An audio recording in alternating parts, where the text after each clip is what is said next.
பூங்கொடி வளைத்து மலர் மேனியை கொஞ்சம் அணைத்து மெல்லிய பூங்கொடி வளைத்து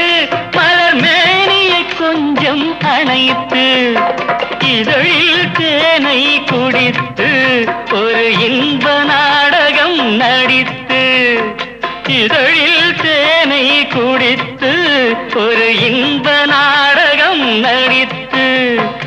எங்கும் பாடும் தென்றல் காற்றும் நானும் ஒன்று தானே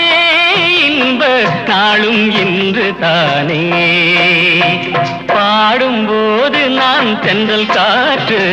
பருவ மங்கையோ தென்னங்கீற்று